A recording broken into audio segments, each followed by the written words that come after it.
And good afternoon, evening, whichever time frame you happen to be in. My name is Lori Nazarino. I'm with CTQ, Center for Teaching Quality, and Ann Bird, who is our president and partner, is here to bring greetings. So, Ann. Well, good afternoon, everyone. We are delighted to have you all here with us. And Keisha, I jumped on just in time to hear you thanking us for allowing you to do this, which is such a teacher thing to do. And just let me say, we are so grateful to you. We are thanking you for being willing to lead us in what is one of the most timely topics I think any of us could be focusing on right now. Keisha, I heard you say, you know, there's just a lot new every day, and that is absolutely the truth. It's true in even our normal times, and it's even more true now, as we all know. And we could not be more grateful to you for joining us today and leading us in this webinar on a most timely topic around grace, resilience, and self-care, because we surely need to be practicing all of those values as much as possible right now, as we not only see ourselves through this challenge we are facing, but obviously for almost all of you joining us right now, you're also focused on seeing yourselves through that lens as you also focus on taking care of your students and your colleagues. So Keisha, it's a delight to have you back with us doing this work. We know we first connected with you through some work we had done with the New Millennium Initiative. And once you guys get connected with us at CTQ, we really don't like to let you go. So we hope those of you who are attending today as participants will consider yourselves now lifelong network friends with us. And we look forward to continuing to have some of you be repeat attendees at this webinar series we're focused on with practitioners leading the way. And we're all really excited about hearing what you all have to say in the context of what Keisha is going to facilitate for us. So with that welcome from CTQ taken care of, Lori, I'll turn it back over to you. Awesome. Thank you so much. So I'm going to go ahead and start sharing our slides here. So welcome everyone to, as Ann said, Grace, Resilience, and Self-Care, Educating in the Midst of a Crisis. And congratulations to you for showing up in the spirit of putting your own mask on first so that you can help support your family, your students, your colleagues, and so on. Just a quick note about CTQ. CTQ is a small nonprofit based in North Carolina, though our staff is of 8 is spread out across the United States, where our tagline is where we inform, inspire, and innovate. We inform the field based on our long history of connection with research and university and connections with practicing educators, and use the combination of those two things to help inform the field of education so that folks can be inspired in venues like this, right? Like the most important thing educators can do for each other is to support each other, put your own mask on, help each other put our masks on, inspire the field to do what needs to be done on behalf of our kids, their families, and your communities. And then we work with partners across the spectrum, from unions to districts to individual schools and state agencies, for those folks who are ready to take on some innovation work around creating a system that works better for all of our students. So that's CTQ, and I'm going to go ahead and hand this over to Keisha with huge thanks for being willing to share her expertise as a licensed social worker and educator. Such timely information and expertise that all of us can use in these kind of crazy times. So Keisha. Thank you, Lori. Thank you, thank you. Thank you guys for allowing me to hold this space for my colleagues and for us to come together and just check in with each other. My name is Keisha Williams. I'm a licensed clinical social worker. I am also a school social worker. I have been doing school social work since 1999. So for the past 21 years, I'm currently in a Chicagoland school district. And I recently started and opened a private practice. So I do on the side some therapy work and offer clinical supervision and educational consulting around SEL work. So I am really excited to be here, and I thank you. You can go to the next. The way that I came to be connected, as was mentioned already, was about 10 years ago when they were looking for newer people in the field of education, and I became acquainted through Illinois NMI, New Millennial Project, and I just stayed on, as she said, as Ann said, because I just felt like family. This organization is very innovative, very forward thinking, and they were doing this online work before anyone was really even thinking about online work, and helped me to try to get my hands on creating professional spaces back then, which wasn't wasn't in vogue for school social workers, because I didn't see much of that back then. So and just through the time, I've had so many opportunities with them. So I'm definitely forever grateful.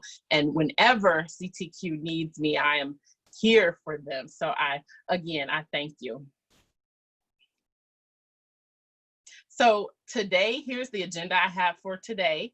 And again, this is really me holding space for all of us. I'm sure that the information that I have will pretty much be reminders and hopefully encouraging in terms of how to check in with yourself. And it'll be interactive. You'll have opportunities to put something in the chat or pick up the mic and speak up. But we're going to check in. I like to define the terms of what I'm talking about. We'll do a self-assessment, mind work, and then at the end, I will definitely allow you guys the opportunity to create your own self-care plan. So, and if you see me looking over to the side, I have my notes over here, so I will look both up and down. So I would like to just take this moment to check in, and I'll start with the check-in, and I want to hear how you are doing, some of your wins, your struggles. And if the last question I don't see asked a lot, but it's important. It is important to know who is showing up to you, because we show up with all that we bring. So I will start. Some of the wins that I have during this time has been having the opportunity. This is my third webinar, so I appreciate having the opportunity to serve people. That is my passion, and so I am appreciative of those times. So I would say the webinars that I've done, the struggles that I've had is just, certainly being away from students, certainly being away from family. I am actually not in my hometown, so my family are about 3 hours away from me. So definitely I miss them, but Zoom has really helped us to stay close. And in terms of anyone, if I've been touched by anyone who has contracted COVID-19, I would say yes. No one in my immediate family, but I do know 3 people who have contracted the virus, and they're all thankfully doing better. They're on the mend. So that is my quick check-in for you guys. So does anyone want to drop in the chat, and let's see, how are you guys doing, and what are some of your wins? I'm going to pause for a moment and just kind of take a look at the chat to see what you guys across the country how you guys are doing.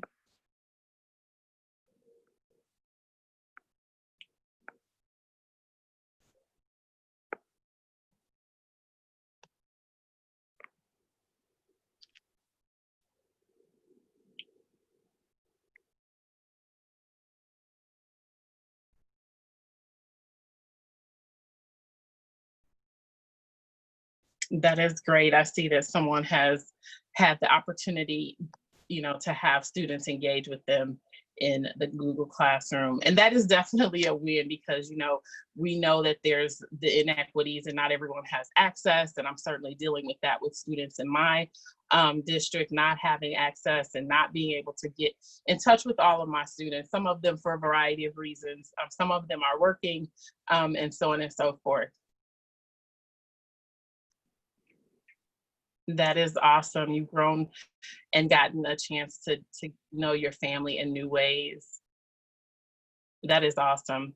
Essentially what we're talking about here when we're talking about wins during this time is we're talking about resilience, right? We're talking about that ability to actually bounce back and hold your head above water during the midst of a crisis.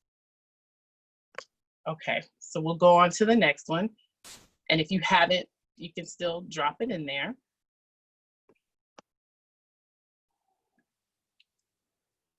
We'll go on to the next slide.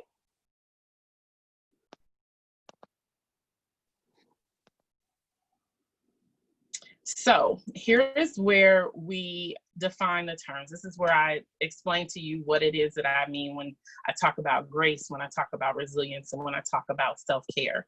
So with grace, I'm essentially, as you see, Webster says, a temporary exemption, a reprieve. And this is really just kind of like forgiveness to yourself, having some grace and giving yourself and others, extending that grace to others. Because you know what, as I mentioned before, perhaps some of you joined the call, things are rapidly changing. And the minute we think we have a good system down, guess what? We may have to adjust it. And so just having the grace and just being patient with yourself. The next one would be resilience. And essentially with that one, I'm saying that bounce back, that ability to bounce back during this time. And then self-care, and this is just my own definition, is definitely more than bubble baths and candles. And I look at self-care as tending to all of the areas in your life in a healthy and loving way, just really being able to manage all of the different areas. And so I left a quote for you at the bottom. So caring for myself is not self-indulgence, it is self-preservation. Okay, next. So here I have present to you the 5 areas in our life that all of us experience at some point or another. And these are things that happen in our lives, obviously outside of the pandemic. So we all will experience at some point or another a death or a birth, and loss. By loss, I don't just mean a death, but the loss for example, our seniors and their loss of the opportunity to have these last moments in their senior year. A relocation or move that could also include anyone who has recently moved out of your home, like for example, perhaps one of your college students. That would also be considered a relocation. New job or lost job, major health concerns, any surgeries or health conditions that have been a recent diagnosis. And although the last one says marriage or divorce, that would be any relationship that a person is in that perhaps is just beginning, because we know we're all excited, or perhaps it has just ended, in which case that can cause us to also have a different, the opposite end of emotions.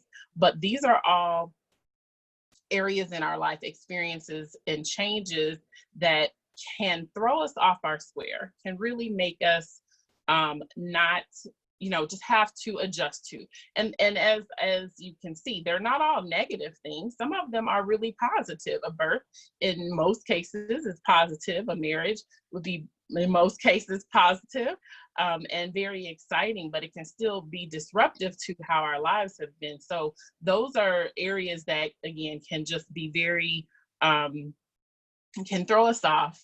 And without us even really noticing it, it can cause us maybe to not be able to have that quick bounce back. And certainly if you have multiple of those at one time, then it can really just be hard for us to get back on track. So like the things we usually do to cope with those changes or cope with life, perhaps those our old coping skills aren't just helping us get back the way we would like to get back. And so here's where I say to you, if you're experiencing multiples of those, what I like to do for my life is just be mindful. And again, offer grace to myself, realizing when perhaps I'm, easily agitated, or just, can't seem to, stay concentrated, stay focused, or any of those different things. Those are just the times when I really know to have grace with myself. So at the end, as you can see, any of these life changes, because life was happening before this pandemic, and life is still happening even in this pandemic. So while everyone is definitely focused on COVID-19, we know that there's a lot of things that are still happening. People are still giving birth to children.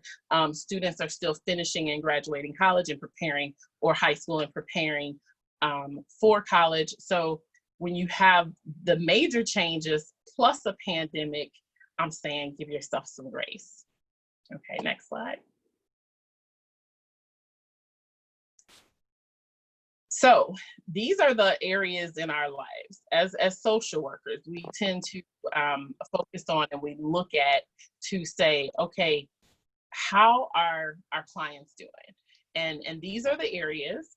I want to give you guys a few minutes to kind of look at this and just scan for yourself in these areas. So what I'm saying I adapted here is because I found from Boho Berry, she a blogger actually who read the book that I think it's called it's by Hal Enrod, and actually the name of the book, it escapes me at the moment, but essentially what you do is you look at all these areas and you rate yourself from a scale of 1 to 10 of how you feel in those areas. And again, this can be just an indicator. I call them indicator lights, right? These are things that kind of let you know that something's going on. Like if we have a pain in our body, pain is really there to help us to be aware that, hey, this needs some attention. So I'm going to stop for a minute. I'm going to give you a second to grab a piece of paper and rate yourself in those areas. And I'm going to check the chat to see what, if anything.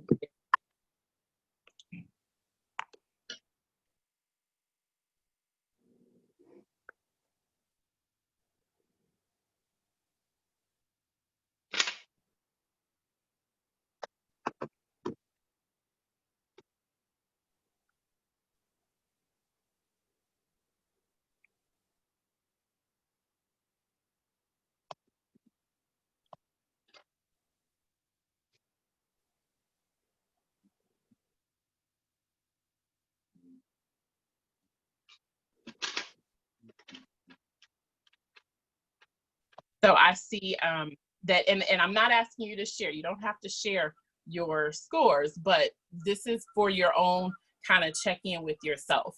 And certainly, when we check in with ourselves, sometimes this because we're inclined to check in and say, hey, I'm good, everything is fine. But I'm really here for us to kind of go a little bit deeper and just check in with ourselves, like deeper than just the fine. Certainly, this will help us to understand perhaps and where we want to focus our time and energy during this time, right? And instead of feeling like we're sometimes spinning our wheels because we're doing things and we don't realize that maybe our energy wants to be focused in one of the areas that is listed here. So the next portion hopefully will be moving in a direction to get you to say, okay, how do I bounce back, right? How do I bounce back? So we'll go to the next slide. Okay, so here I pulled just some of the common effects of stress, which is another way to self-assess. The categories, I got this from Mayo Clinic, and the categories that you can look at to assess yourself would be your mind, or your mood, your body, and your behavior. And so essentially there are definitely, we know that stress can weaken our immune system, right? And so we want to, again, pay attention to those those indicator lights. Are we having constant headaches? Are we feeling a lot of anxiety? Are we finding ourselves overeating or having fatigue? Sometimes we have some good coping skills, and then sometimes our coping skills, I know sometimes I like to eat as a way to cope, the comfort foods, and hoping that I don't come out of the COVID-19 with an extra 19 pounds. But just really looking at the various different areas that are common effects of stress in our lives. So we'll go on to the next. So this is where I want to say that it's okay to be okay at this time. Sometimes people are feeling like, if they are okay, some people are feeling guilty for feeling okay. But it's okay if you're feeling okay. And if you're not feeling okay, it's okay if you're not okay.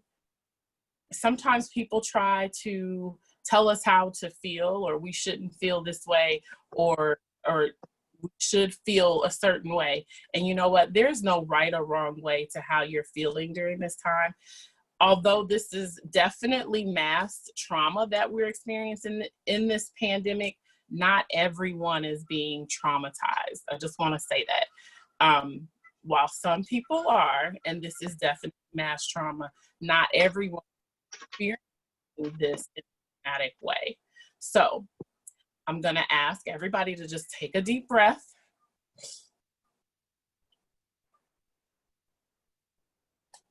And let's proceed.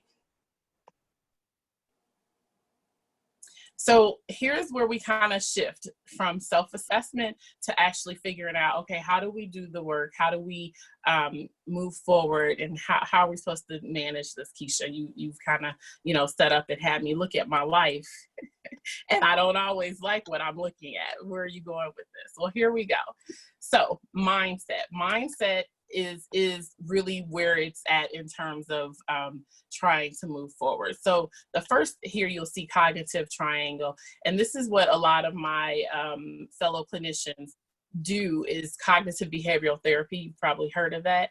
And essentially this cognitive triangle looks at your thoughts, which would be at the top of the triangle, your feelings, and the behavior. And essentially what this here method is definitely that our thoughts, how we define a thing, how we interpret whatever we're experiencing, is actually going to impact how we feel about it. And therefore, how we respond to it is because of how we're feeling. So again, as I was saying before, while this is a very traumatic experience for a lot of people, everybody's not experiencing this the same way. It hits different, certainly, when it hits close to home. And so it doesn't necessarily have to be that someone, but perhaps you have family, people have lost jobs and various different other things. But essentially how you think about it will determine how you feel, which then will determine how you react. So I'm offering a reframe. So instead of distance learning, I am essentially calling this crisis management learning, because guess what? That is exactly what we are doing. We are managing a crisis. This is not what, if, there was distance learning and e-learning pre-pandemic, and this is certainly not that. So if we put it in perspective that we are actually managing a crisis, I consider us kind of like second responders. So while we're not necessarily first responders, we are coming in as second responders, helping our communities, as you can see, hold the space. As educators, we are creating a holding space for families, for our students, for our colleagues, and our supervisors are creating that for us, so that our students and families have access to people that they have had access to all year. So that they have that access, it allows for some structure. What we know, right, is that when we have structure to our days, when we have routines, when we have consistency, when we have clear expectation, that that helps us with calming and self-soothing, because we have some predictability to our life. So the structure is what we are having in this holding space. It is also a distraction. It is a distraction from all of the noise that's going on. It's trying to help us to get back a little bit to business as usual, even though it's not as usual, but it is giving a reintroduction of some of the things that we knew before we came into this pandemic. Again, a sense of normalcy, something that we had going on again coming into this pandemic. And then a lot of times it's a caring voice, because we, my colleagues and I are very concerned about the families and our children who are actually, that we know were in not good spaces, that we are concerned. This happens to be, April happens to be Child Abuse Prevention Month.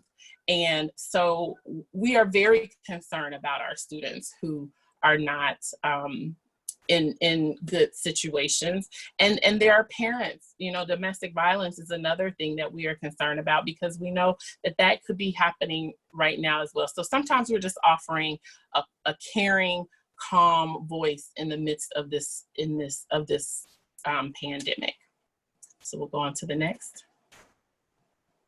So here I'm offering you a couple of, I've been also attending some very, very informative webinars. And so the next two slides are from webinars that I have seen, and I've listed the name of the webinar at the bottom so you can look it up.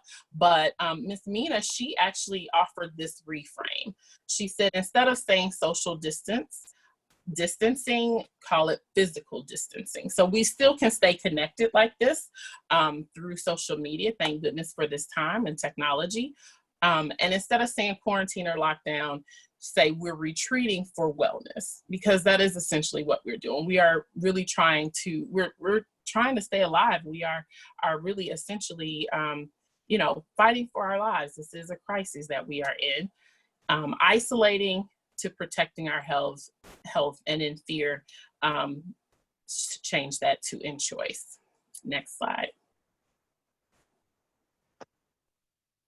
This here, I was just blown away and so excited when I saw this particular quote. And this was from Dr. Ziegler, and he is a principal through this webinar that you see on the bottom of the screen. And he actually, you can reach out to him here and probably hear the webinar.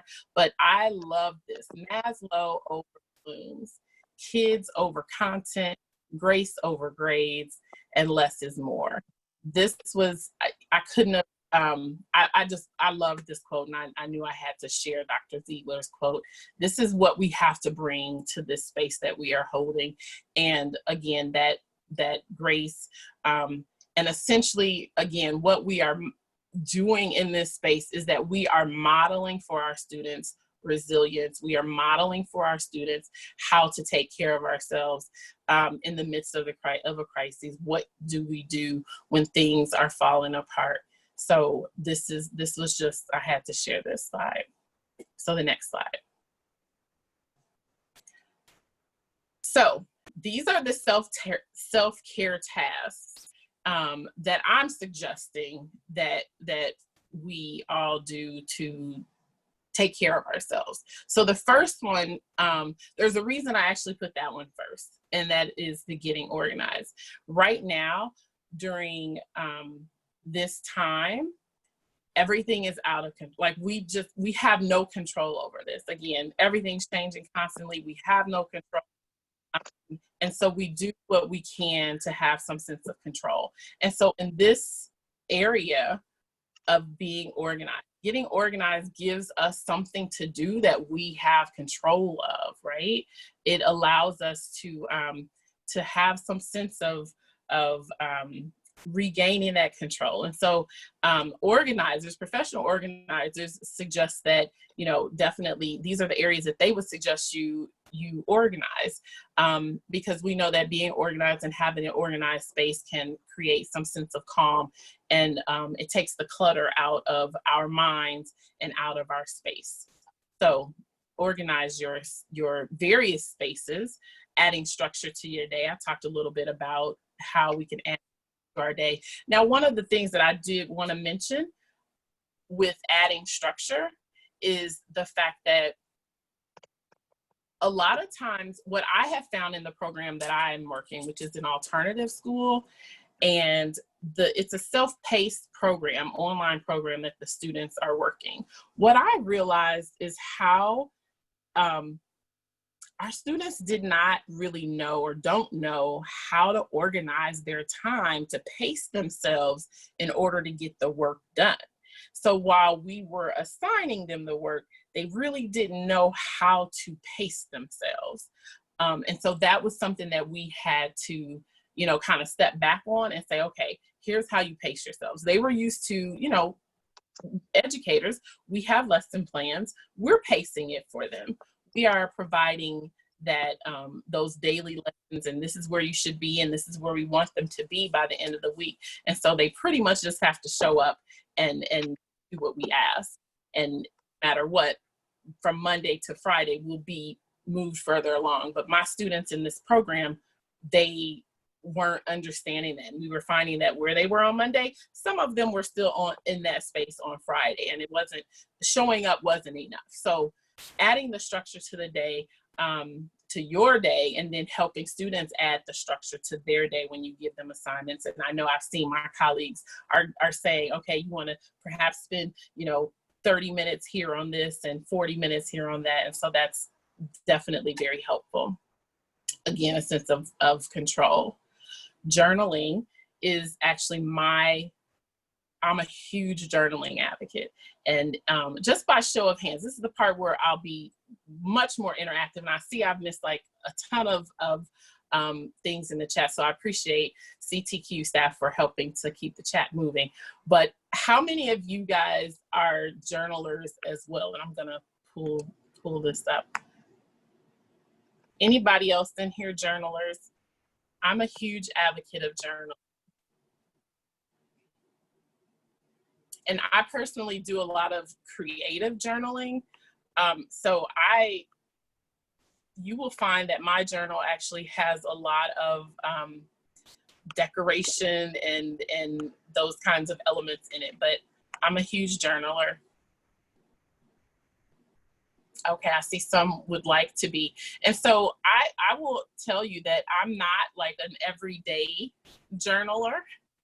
As a matter of fact, I actually consider writing in my planner journaling, and because essentially it is documenting, a lot of what's going on in your life that you can go back and reflect on. So the time for self-reflecting, hygiene and grooming.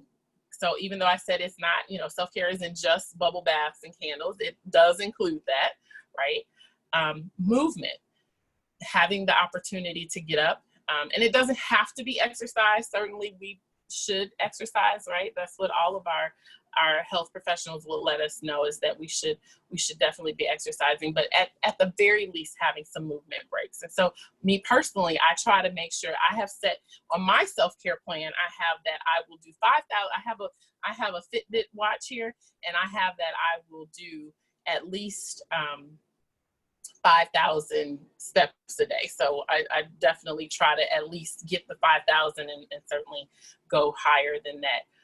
How many of you guys how do you guys do? Are you guys doing some movement things at home? How are you guys doing? I will also say that even though I'm working from home, I still will get up and shower and put on some clothes, and I'll put on some lipstick and even perfume, even though it's just me, most of the time, because, that also helps me to just have a shift, a transition, and get my day started. So I'm looking at the chat here.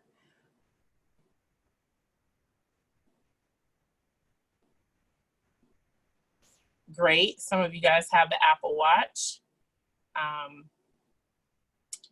Yoga. Awesome. That is awesome.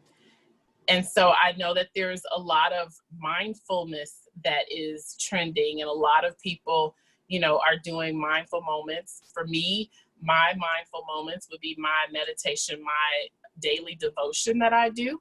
So that is something that, you know, and mindful moments isn't just, you know, for me, it's my spiritual devotion time. But mindful moments is really just kind of being in the moment. It's being aware of your, just being present in the moment and being aware of your five senses and what's going on around you and how you're feeling. And I will tell you, I'll be honest, even though I'm a clinician, you know, I've only recently started, you know, kind of getting into mindfulness. And so it wasn't my bag, so to speak, before now, but I'm really starting to understand why it can be helpful and how it can ground us in the here and now and help us to, you know, kind of cancel out some of the noise and just be present in the moment and honor the moment and not just be consumed by what's around us. Another area that I would recommend is meal prep. And how many of you guys are meal preppers out there?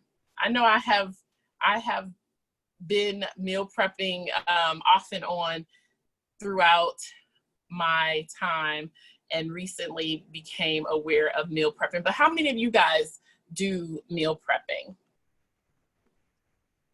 And I know that there's a lot of new companies out there where you can order meals, which I definitely want to try one of those.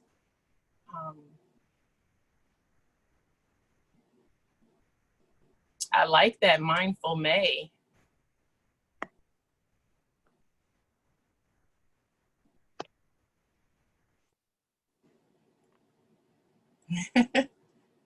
Yes, just eat. One of the things that I've been, as you guys keep commenting, one of the things that I have seen and noticed, first of all, let me say this. I did not realize that meal prepping was a thing, like where people actually will, and not just cooking for the whole week, but you got people who will bulk cook, like take a Saturday and cook for the whole week and put it, you know, they have all these containers out and they'll stuff all the containers and put it out and have it, you know, totally have it prepped for the week, which I was just truly amazed. And I have given it a try, and it is very helpful to, you know, when you have meal prep, but it doesn't have to be that involved. It can be simply you writing down what it is that you plan to have for your meals for the week. But essentially making sure, what I'm suggesting for self-care is just making sure that you are tending to your nutritional needs. If you have health concerns, then making sure that you get all of your vitamins, and a lot of times we can get that from our meals. The other one that's on here is budgeting. Now, I don't often see people put budgeting down as self-care, but let me tell you how much finances come to play when you're talking about your stress. People miss the fact that if you can't meet your bills, do you know how stressful that is? That is extremely stressful when you can't make ends meet. So I personally have attended a class called Financial Peace University. Do I have any other Dave Ramsey FPU students out there? Definitely, that was a game changer in my life, to have the opportunity to, again, have this reframe and shift in my mindset around money. And let me tell you, I didn't really connect the two prior to this class, to be honest with you. But wow, if you ever have the opportunity, and I know Dave Ramsey isn't the only one. Again, I'm a Christian, so he kind of comes from a biblical perspective, but there's a lot of different financial gurus out there. But budgeting, I would definitely add to a self-care task for everyone to do. What do you guys do for fun? Let me see that in the chat. What do you guys do for fun?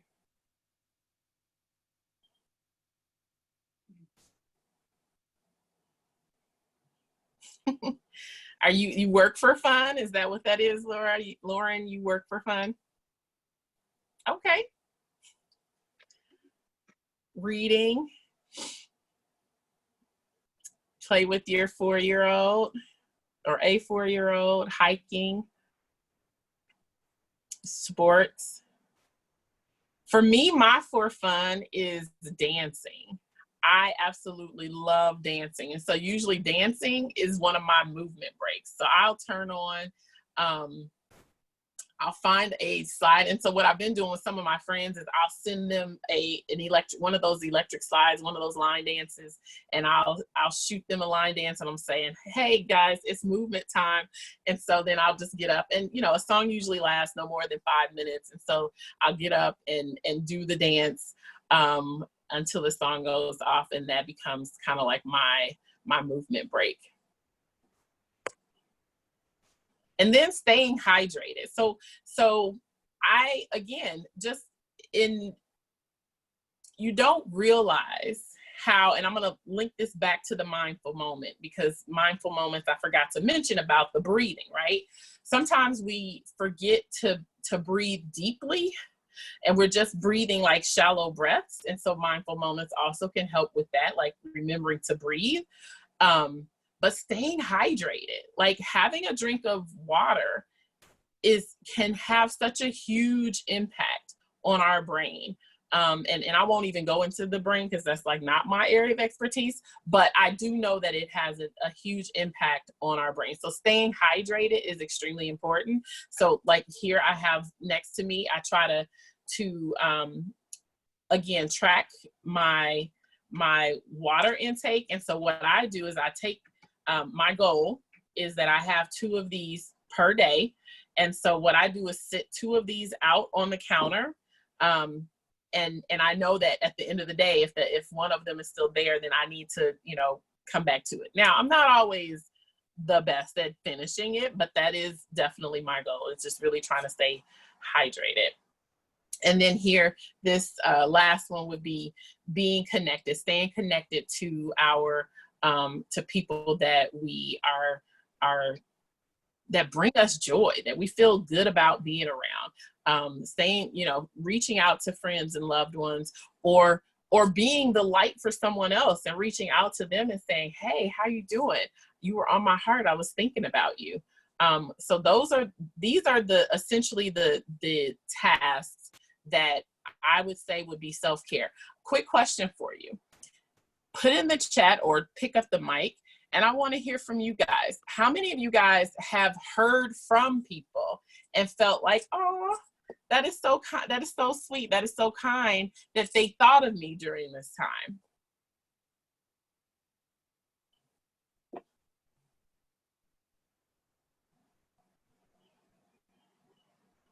Just a reminder to unmute yourself. Yes, thank you. If you're trying to talk, please unmute yourself. Oh yes, those I have.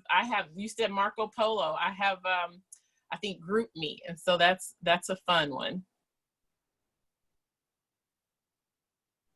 Absolutely. That you don't hear from. My granddaughter and grandson, they're pastors of our church, and they rode by one Saturday and had this big card and gave me a little gift love token, because we had been sitting in the house, because I'm just kind of like, yeah, need the mask, need the gloves. So that was really inspiring to me. That is wonderful. I've been seeing a lot of that. I have sorority sisters who've been dropping off some care packages to some of the seniors in our sorority. Funny memes. Oh my goodness, they are the memes out there that Gabe, I see yours. The memes out there about educating and how teachers should be appreciated more. Those are like so funny to me. They're funny, but they're, you know, they have some truth in them too. But very, very, very good. Okay, a lot of you guys have a lot of good things going, and certainly humor is a, you know, I put that under recreation. Sometimes you either throw on a comedy or pull out some memes or something like that, and just, you know, find a moment to laugh. So then we'll go to the next slide. So this is where I would encourage all of you to, again, on the paper that you had wrote about your, to check in with yourself, to create a self-care plan. This is where I'm asking you guys, and again, you don't have to share it here in the chat, but this is for yourself. And these are the areas. I'm suggesting that you have a daily focus. So I put in here some examples of some affirmations or inspirational quotes. One affirmation is, I release the need for control over things. I release the need for control over things. I'm competent and capable educator. I release all negative thoughts that do not serve me. And then a quote that I thought was fitting is, smooth seas do not make skillful sailors. So I'm gonna ask you guys, drop one of your favorite inspirational quotes in the chat. Perhaps someone else could be inspired by it. And then if you see a quote that you love, then put it down on your self-care plan. So it can be inspirational or perhaps an affirmation. Yes, you are enough. Surprisingly, how we need to remind ourselves of that. A ship is safest in the harbor, but that is not where a ship was meant to be. Yes, I love that. I am enough. I am doing my best. I love that, definitely. Wait and be ready. Speaking of wait and be ready, I know Wanda, and she is a great mentor to me, and she actually gave me a quote that says, when the student is ready, the teacher will arrive. And I just thought that was amazing. You are imperfect, you are wired for struggle, but you are worthy of love and belonging. I like that. So pick your favorite quote, put it on your sheet. Then I want you to put down, what is going to be your movement break for the week or the day? What are you going to do as a movement break? And you can put that down on your self-care plan. So just take some paper and or electronic and put down what is going to be your movement break. I told you guys, for me, I need to have 5,000 steps for the day. My movement break dancing, or I'm going for a walk outside.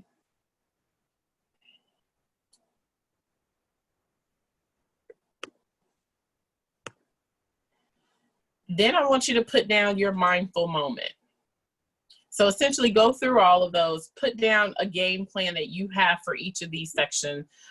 For me, my mindful moment is the devotion. And every morning, I try to do a devotion. I do scripture, what's called scripture writing, and I have a planner that I put down in my, I put a scripture down for each day. And that is part of my devotion, my mindful moment. Meal planning, I gotta get better at, but I do track my meals. But planning them would be more helpful.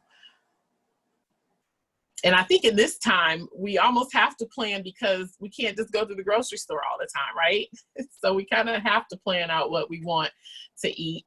And yeah, recreation break again, that's something fun.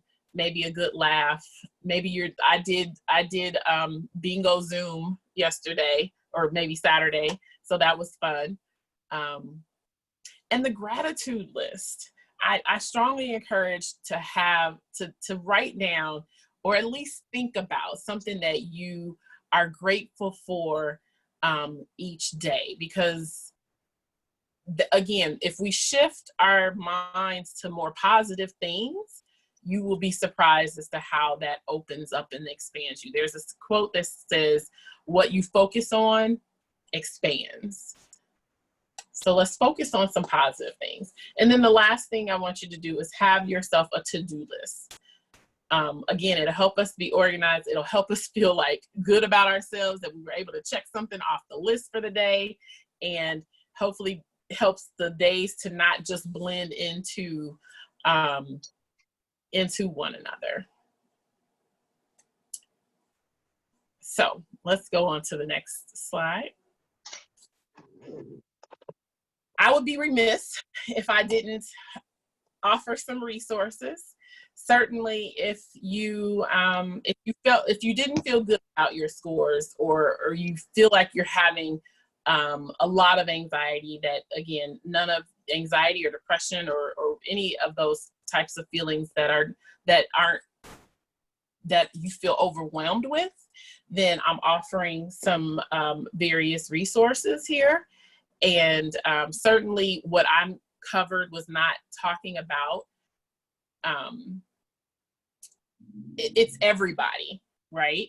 But I wasn't, like, the tips that I'm giving can be used for everybody, but certainly if you have a mental illness, then you may need something more, and that's okay.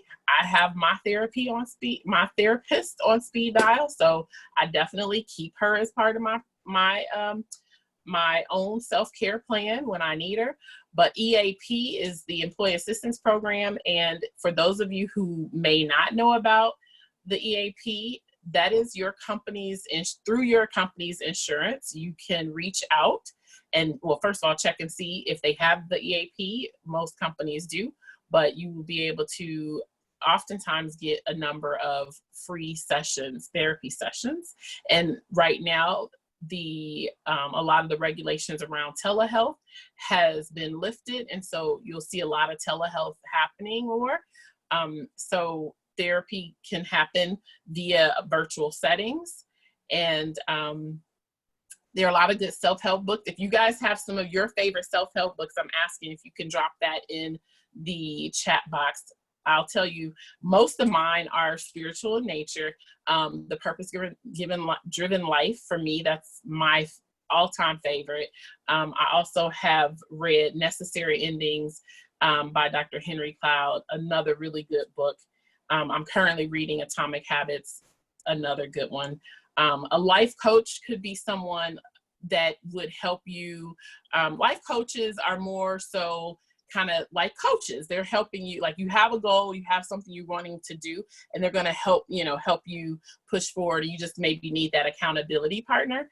They're going to help you push forward in that way. But there's also the suicide prevention line. If you know anyone, or if you yourself have any thoughts of suicide. And then if you search NAMI, which is the National Alliance in Mental Illness, you will see a variety of resources, and put in top helpline resources. They have a lot of resources there. And I want to say this, mental health is something that all of us should be concerned about. And I want to tease out, mental health and mental illness are not the same, even though mental illness falls under mental health. Not everyone is mentally ill or has a mental illness, but everyone should be concerned about our mental health. So any questions for any of you guys? I see that we are down to our last few minutes, and I was definitely trying to keep pace. But does anyone have any questions about anything that I can answer before I conclude? You were excellent, excellent. Thank you.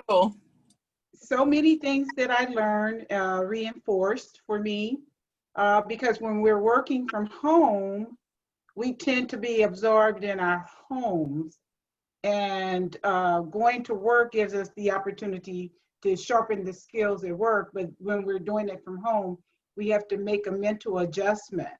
And so thank you for, telling me to do the things that I know I need to do for myself. And one of the resources that I have that I like very much is the National Child Traumatic Stress Network. And that one is paid for, and it has free CEUs, guys. Free is good. And it is for teachers and mental health providers. And you can just go in and it's in archive.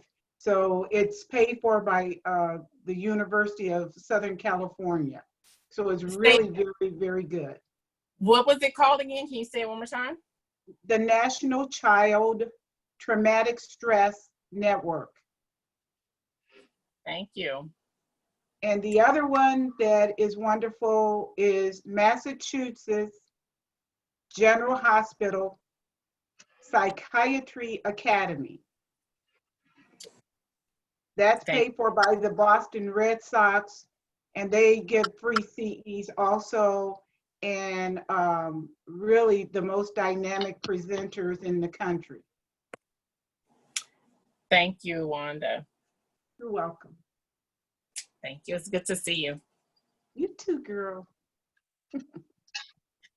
So I thank you guys. I know we're down. I don't know if there's anyone else that wanted to say anything, but I thank you all for showing up and for allowing me the opportunity to kind of just hold this space for you and for you engaging in it.